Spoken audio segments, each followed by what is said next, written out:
Hello guys and welcome here. So in today's video we are going to talk about the bin2hex function inside of Microsoft Excel.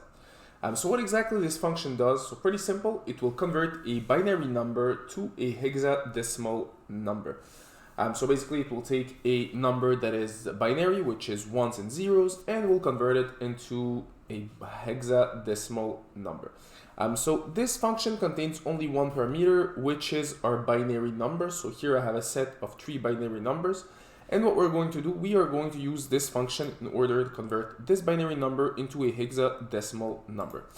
So let's do it. So pretty simple, we'll start by just writing down our equal sign right here. And then we can write down our function. So once again, in this case, it's going to be bin2hex. And just like that, we can open up our parentheses. And now what you can see is number.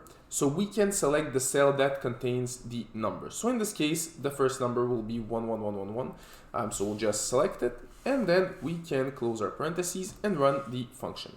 And as you can see, the number that is given to us is FF.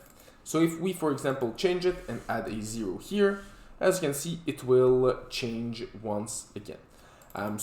As you can see here, it converts our number, well, our binary number, into a hexadecimal number. So if we want to apply this function to all our numbers right here, what we can do, we can just take it right here and drag it down there.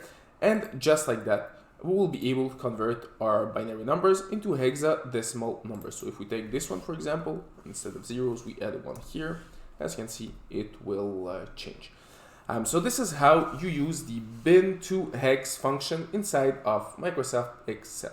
So as always, if you like this video, don't forget to leave a like, to subscribe, and see you in another of my videos.